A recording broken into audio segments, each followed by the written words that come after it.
voudrais que mes enfants se rappellent de leur père, c'était qu'il n'était pas parfait, mais qu'il était toujours prêt à faire un effort. Mon beau-père, c'est un père pour moi. Dans ma malchance, j'ai une grande chance. Toi, en tant que père, là, il faut que tu sois là, il faut que tu encourages, il faut que tu participes, il faut être présent. Pour moi, c'est très important. Présence, protection et pouvoir. C'est mon père, ça je peux pas l'enlever, mais ce que j'ai vécu avec mon frère, mon grand-père, mon oncle, c'est pas comparable. Papa, daddy, dada, papi. Peu importe leur nom, aujourd'hui à Audience, c'est Parole aux darons. Témoignages de pères de différents horizons.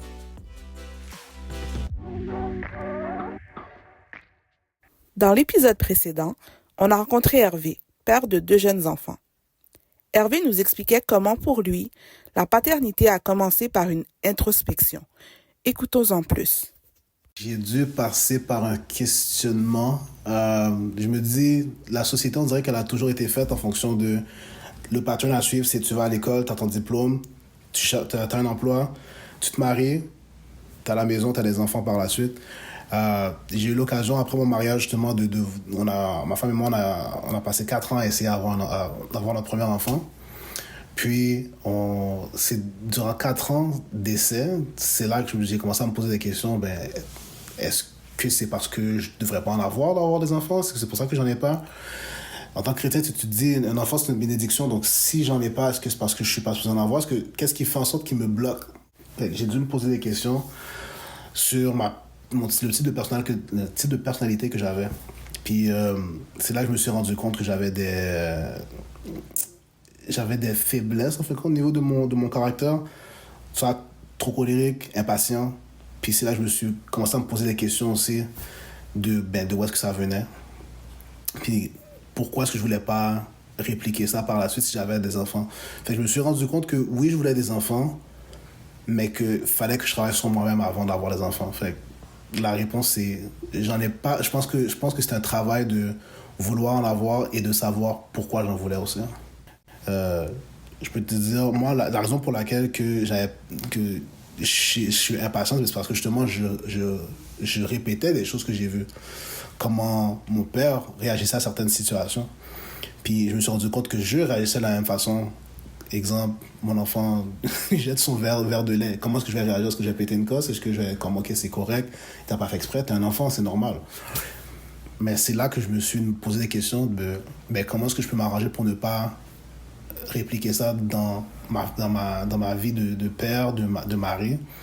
Mais c'est de la pratique de patience, de la pratique d'amour, de la pratique de reconnaissance pour que tu as un enfant, parce que c'est pas un droit acquis, là. C'est pas tout le monde qui a le droit d'avoir un enfant. Pour moi, c'est une bénédiction d'avoir des enfants. Fait que je voulais pas devoir passer par des moments où est-ce que j'allais traumatiser mon enfant, puis que plus tard, il allait comment on dit ça? Te resent. Me resent pour ça, exactement ça. Puis je veux vraiment pas ce genre de situation-là. En 2024, quel genre de père est-ce qu'on doit être? Le type fun qui joue avec les enfants, le daron strict qui est là pour faire régner l'ordre, le pourvoyeur qui met toute son énergie dans le travail pour payer les billes, l'impliqué qui va à tous les rendez-vous, toutes les pratiques, tous les matchs. Pour Kenny, un autre papa qu'on a rencontré dans l'épisode précédent, ça se résume à ce qu'il appelle les 3 P. Le premier P, c'est présent. Je trouve un homme doit toujours être présent. Fait que j'essaie le plus possible d'être présent pour ma femme et pour ma fille. Pas seulement être présent dans la maison, mais présent dans leur vie, présent psychologiquement aussi. Parce que des fois, on sait que certains pères sont présents dans la maison, mais comme tu n'as aucune relation avec eux. Fait que j'essaie justement d'être le plus présent possible. Admettons, éventuellement, quand elle va grandir puis avoir des activités, pour moi, c'est extrêmement important d'être présent lors des activités. Fait qu'il faut que je trouve soit que j'ai un emploi ou soit que j'ai ma propre business où je peux m'absenter pour aller à justement une activité de ballet ou peu importe. Pour moi, c'est très, très, très important la présence. La deuxième chose, la protection, comme je le disais tantôt. Donc, autant pour ma femme que pour ma vie, il faut que je les protège. Il faut qu'ils aient ce sentiment de sécurité, ce sentiment d'assurance. Pour les femmes, on sait que c'est extrêmement important. Fait que pour ma fille, j'essaie justement d'être le présent et la protéger. Et le troisième P, c'est de pourvoir. Donc, on le sait que souvent, l'homme, c'est lui qui pourvoit pour sa famille. Je pense que ça, encore une fois, ça vient justement de notre background biblique chrétien. Puis ça, je trouve que c'est très pertinent encore aujourd'hui de pouvoir justement à tous leurs différents besoins, non seulement financièrement également, mais émotionnellement aussi. Donc, encore une fois, ça revient à la présence. Mais si elle veut de quoi, moi, je veux être en mesure de lui donner. Puis c'est la même chose pour ma femme jusqu'à maintenant, puis éventuellement pour ma fille. Fait que non, si elle veut 10 choses, peut-être pas. Mais si elle veut 1, 2, 3 choses, ouais, il faut que je sois en mesure de lui donner. Fait que pour moi, c'est très, très, très important. Présence, protection et pouvoir. Quand on les écoute, on sent que nos papas milléniaux mettent beaucoup d'emphase sur la présence. Être là pour les enfants, participer à ce qui se passe dans leur vie. Est-ce que tu as vu ça quand toi, en grandissant, là, un père qui venait à tes pratiques de basket? Non, Tes games? absolument pas. Absolument pas. Mon père est jamais venu à aucune game, aucune pratique, aucune école, rien. rien. Mais est-ce que je le voyais dans d'autres jeunes? Je pourrais dire que oui. Puis je trouvais ça nice. Hein? Mettons, tu sais, t'es là, tu joues, puis t'entends ton père qui crie dans le crowd. Je trouve que c'est vraiment quelque chose d'assez spécial. Donc, moi, je me dis qu'il faut que je sois là. Il faut que je sois là. Toi, en tant que père, là, il faut que tu sois là, il faut que tu encourages, il faut que tu participes, il faut être présent. Celui qu'on entend, c'est Jean-Philippe, père d'une adulte et d'un adolescent. Il parle de comment, quand sa fille était petite, il se faisait un devoir de l'amener à ses cours de patinage artistique, de rester dans les estrades avec les autres parents, d'assister aux compétitions, etc. Fait que ça, c'est une chose que tu dis, ouais, nous, on n'a pas eu ça, là. Moi, là, j'aurais voulu faire ci, Moi, là, tout ce qu'on me disait, oh, c'est ce que j'ai menti, noir, dans la télévision. Mon père, là, c'était réglé, là. Lui est assis, là, sur son sofa, là. Lui, tout ce qu'il aimait, c'est regarder la lutte. La lutte arrivait, tu le vois. Il embarquait, là. Tu sais, c'est comme, mais... À un moment donné, tu sais que c'est... Mais tu vois que le grand monde, lui, là... Pour lui, là, c'est la réalité. C'est cette violence... Hein? Ça n'existait pas les parascolaires avant. Oh non, écoute. Pour eux, c'est non. Au primaire, on avait des sorties, c'était comme $5, là. Non. Je me rappelle une année, man, c'était dur. Il y avait moi et ma soeur, on était les seuls à l'école. Tout le monde est parti en sortie. Dis, man, c'est comme pour $5, man. Avec $10 au total. Sortie, signer leur paye réponse, non. Non, on était les deux seuls à l'école, là, ils nous trouvaient des choses à faire, là, jouer. Il fallait qu'on aille à l'école, là. Il n'y avait pas de rester à la maison, là. Fait que, tu comprends? Fait que, au bout de la ligne, tu sais que ces choses-là, tu veux pas que ton enfant vive ça, là. Tu veux pas que ton enfant vive ça. Fait que, tu sais, tant que père, t'es comme... Puis avec toute la pression sociale, tu sais, comme je dis, avec tout ce qu'on entend, tu veux pas tomber là-dedans. Tu veux pas qu'on parle de toi comme si, tu t'es pas occupé de ton enfant. Sur quoi nos papas s'appuient pour savoir comment agir avec leurs enfants? Ben, pour plusieurs, il y a d'abord la foi. Comme dit Kenny. Mes principes, mes fondements, mes inspirations, premièrement, sont chrétiennes. Moi, je suis quelqu'un qui est chrétien, fait que c'est sûr que ça, c'est number one. De me fier à ce que la Bible dit, ça, c'est prioritaire. Puis c'est sûr que c'est quelque chose que je veux léguer, transférer à ma fille, c'est sûr et certain. Donc, ma femme et moi, nos fondements sont chrétiens d'abord. Évidemment, beaucoup de pères s'inspirent de leur propre père pour savoir comment agir avec leurs enfants. Après tout, c'est pas pour rien qu'on parle de figure paternelle. Le rôle de père, c'est central. Mais des fois, on va remplir ce rôle-là par d'autres personnes. On va écouter l'exemple de Jonathan, qu'on a rencontré dans l'épisode précédent. Figure paternelle, ça dépend comment tu te sens. Là, t'en prends et t'en laisses. C'est mon père. Ça, je peux pas l'enlever. Mais ce que j'ai vécu avec mon frère, mon grand-père, mon oncle, c'est pas comparable, là. Comme je peux pas dire que je peux avoir retenu nécessairement quelque chose de sa part face à ça. Il y a des ressemblances physiques, mais je pense pas que mes mœurs ou mes valeurs viennent de lui, là, du tout. Comme mon grand-père, mon frère, puis mon oncle, c'est big time, c'est eux qui ont été là. Mon grand-père, c'est lui qui m'a appris à attacher une cravate, là. Comme, tu sais, ça paraît fou, mais comme... Puis j'ai jamais eu nécessairement besoin d'attacher une cravate, mais à un moment, j'allais dans un mariage, puis j'étais comme, yo, je peux attacher ma cravate. Puis il l'a fait, puis il m'a montré comment faire. Tu sais, ça paraît fou. Mon frère, c'est le premier avec qui j'ai bu de l'alcool. Mon oncle, c'est le premier avec qui j'ai travaillé, qui m'a montré la valeur de l'argent nécessairement. Fait que, tu sais, je peux pas dire que mon père m'a nécessairement montré quelque chose comme ça. Je sais c'est qui. Il m'a montré d'autres choses, mais c'est pas venu au moment où j'en avais peut-être de besoin. Fait que je peux pas dire que nécessairement il était là dans ma vie, que c'est une figure paternelle nécessairement. Comme Jonathan, on est plein dans notre communauté, communauté haïtienne, afro-caribéenne. On est plein qui avons grandi avec nos grands-parents. Puis souvent, nos grands-parents, ils ont habité avec nous, puis ils ont fait partie de notre éducation. Puis forcément, ils ont contribué à faire de nous qui on est. Mon grand-père, j'ai vécu avec lui toute ma vie, dans un sens. Fait qu'il a toujours été là. Il y a certaines choses que, comme, oui, j'aurais voulu, mais aussi, ça vient aussi des recettes. Par exemple, des petites recettes quand t'es malade, c'est lui qui les faisait. Les petits boissons thé, des affaires comme ça. Fait que, tu sais, c'est juste ces petites affaires-là. Là, que je savais que si je sortais de la maison puis que je rentrais pas le lendemain, mais je lui disais à lui, si mettons, je parlais pas avec ma mère, je lui disais à lui, je dis comment je suis dehors, je rentre pas avant demain. Je sais pas si c'est ce côté de respect-là, parce que j'étais avec lui, j'étais comme, si il s'inquiète pour moi, ça va être un problème pour moi, surtout s'il m'arrive quelque chose. Fait que j'étais comme, ma responsabilité, c'était toujours d'avoir un certain respect envers lui et de lui partager, mettons, ce que je faisais ou quoi que ce soit. Même, par exemple, quand ma mère est décédée, il est allé dans un CHSLD. J'étais parti en vacances avec ma copine, puis c'était la première chose, j'étais comme, je peux pas partir, je peux pas lui dire. Puis je suis allé le voir, puis je lui ai dit, je pars à tel endroit, je reviens tel moment. Puis, tu sais, c'est pas comme si j'avais besoin de son accord, mais c'était le respect que j'avais envers lui, que comme, j'étais comme, non, si je fais quelque chose, il faut que je lui dise no matter what. Je pense que c'est une des plus grosses valeurs que je retiens. Même chose pour Hervé. Lui aussi, il retient de son grand-père. Comme moi, je me rappelle de mon grand-père même si c'était en hiver, il se déplaçait, il allait chercher mon Harvey's, il allait chercher mon McDonald's. Je me rappelle, une des choses que mon grand-père a fait, justement, c'était le fait que c'est le premier qui m'a acheté mon premier suit, mon premier complet. OK.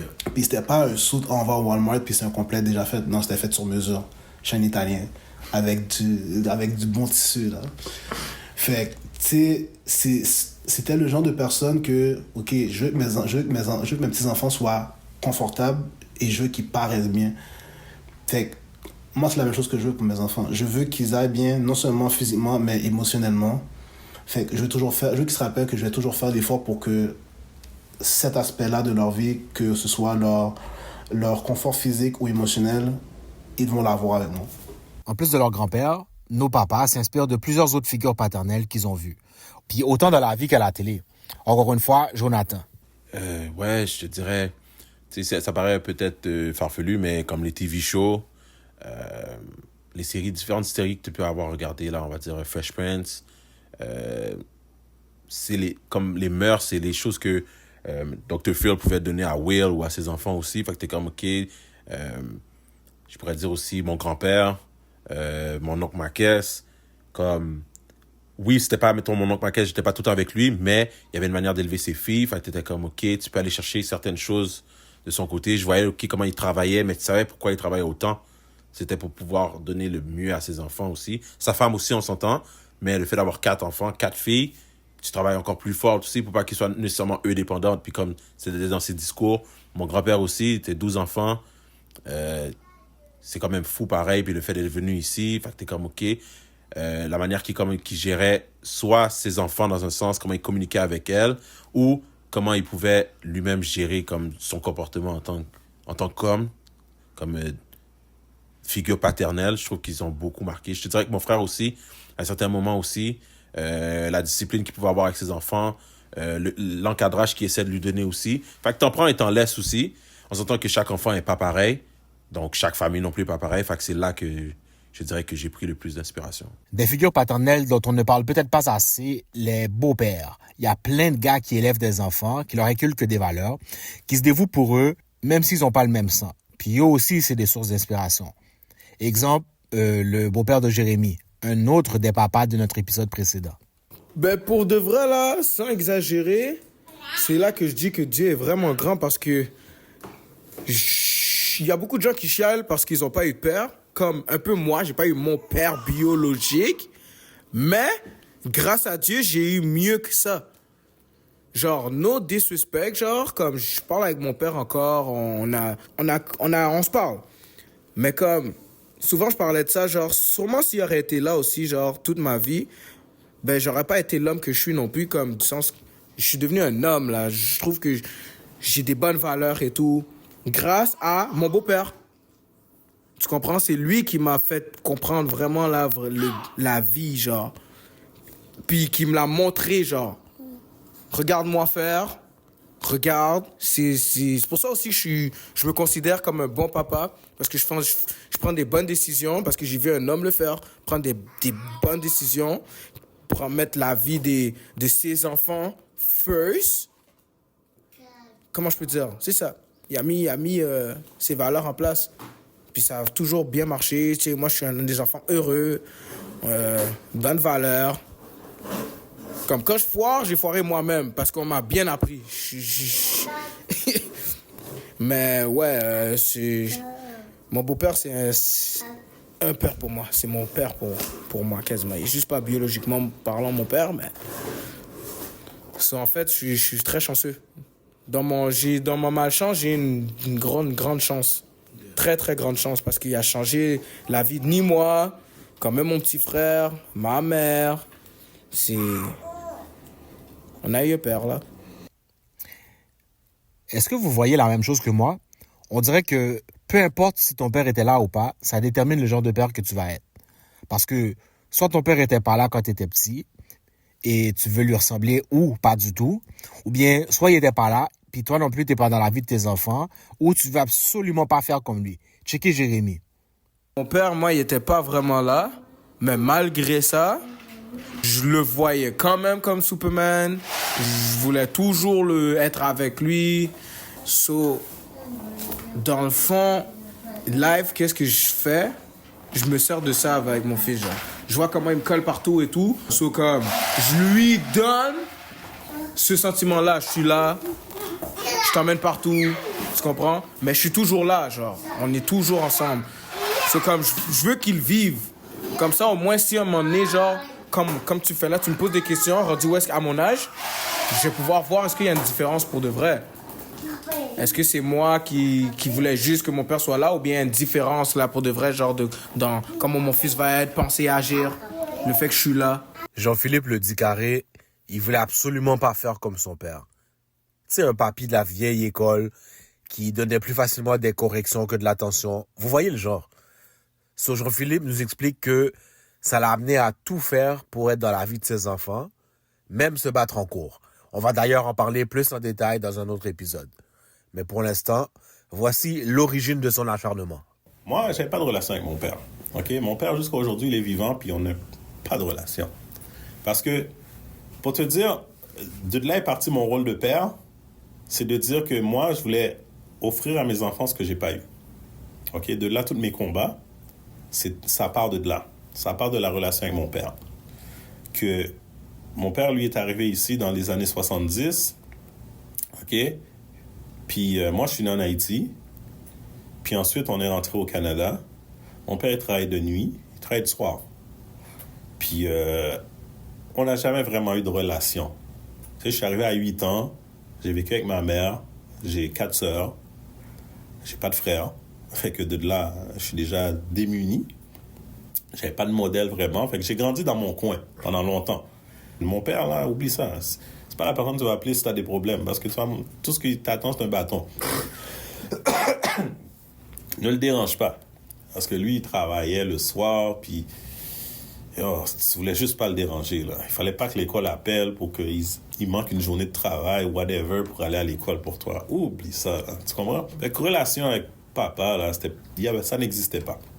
Tout ce que je savais, c'est que je voulais être un bon père. Réussir à remonter la pente, de dire, OK, moi, mon père, il m'a pas donné ci, mon père prenait ça. Mais tu sais, comme je te dis, je savais pas où ce que je m'en allais, mais je savais où ce que je voulais pas. Je savais qu'est-ce que je ne voulais pas être. Tu comprends? Mais le défi d'être un bon père, ça reste à prouver, tu comprends? Ça reste à le vivre. Ça reste à à prendre des décisions. Tu sais, parce que souvent, je vois des images où c'est comme des caricatures où ce que tu vois le père qui transporte l'enfant, mais il prend des coups de couteau. Il y a plein de caricatures. Ça, c'est vrai. Parce que des fois, pour que tu puisses faire le pont pour ton enfant, pour que lui puisse ne pas voir tout ce qui se... Parce qu'il y a une autre chose aussi, c'est quand tu vis tout ça, là, de tenir ton enfant à l'abri de ça, d'être dans une bataille, mais ton enfant, il n'est pas censé le voir, tu vois? Fait que toi, tu dois absorber tous ces coups-là tout en étant là, tout en étant souriant, tout en étant, de ne pas repousser ton enfant parce que, aujourd'hui, je suis fatigué, je veux rien savoir, laisse-moi tranquille. Tu sais, des affaires que tu entendais, là, sûrement, là, quitter ma repos. Oui. C'est comme, non, tu peux pas faire ça aujourd'hui. Tu sais? Parce que toutes ces choses-là, mais il faut que tu sois conscient. Parce que, je me rappelle, quand j'étais jeune papa, tu sais, des fois, j'avais tendance à dire, ah non, je suis fatigué. Ah, si, tu repousses l'enfant. Ah non, tu sais, parce que je travaille le soir, mais tu sais, je faisais de la vidéo aussi, back in the days. Puis, tu sais, je dormais pas la nuit. C'est le vendredi, là, je faisais des 24 heures. Fait qu'arrivé le samedi, l'enfant n'est pas à la garderie, là. L'enfant est à la maison. Fait que là, t'es comme, tu vois, il est 8 heures du matin. Toi, tu s'en vas te coucher, puis l'enfant est déjà sur toi, est déjà réveillé. T'es comme, quête. Fait que là, il faut que tu joues avec l'enfant. Il faut que tu passes du temps. Tu fais une petite sieste. Tu restes pas loin. Tu sais qu'à 9 heures, il faut qu'elle aille à telle activité. Ma fille a commencé à faire du patin à l'âge de 5 ans. Fait que moi, chaque samedi matin, là, j'étais assis dans un aréna. J'étais assis dans un aréna tous les matins. Le samedi matin. Là. T'as pas le choix, il faut que tu restes. Finalement, rendu à, je pense, à quel âge qu'elle a commencé? Jusqu'à un moment donné, elle arrive à un niveau où tu peux la déposer, puis toi, tu t'en vas. Mais sinon, il faut que tu restes là au cas qu'il y ait quelque chose. Quoi, tout le temps là, année après année. Écoute, après ça, il faut que tu vous connaissez. Il faut que vous payiez ci, il faut que vous payiez ça. Et une paire de patins, là, ça me coûtait $800 à la fin. Là. Une paire de patins, par année. Vous faisiez du patinage artistique? Oui, du patinage artistique, ouais. Puis tu payais le coach. Chaque semaine, c'est $90, le coach. Peu importe le modèle paternel qu'ils ont eu, tous nos papas insistent sur l'importance de l'effort, du sacrifice pour leurs enfants. On laisse le mot de la fin à Hervé, qui résume vraiment cette vision. Qu'est-ce que tu veux léguer à tes enfants? Wow. Ce que je voudrais que mes enfants se rappellent de leur père, c'était qu'il n'était pas parfait, mais qu'il était toujours prêt à faire un effort. Dans le sens que je ne sais pas tout, je ne sais pas tout faire, je ne comprends pas tout, mais je vais toujours faire un effort de comprendre, je vais toujours faire un effort de m'adapter à eux, je vais toujours faire un effort d'être présent pour eux, je vais toujours faire un effort de leur donner ce qu'ils ont besoin. Je vais faire des sacrifices. Moi, c'est ça que je veux, qu'ils se rappellent.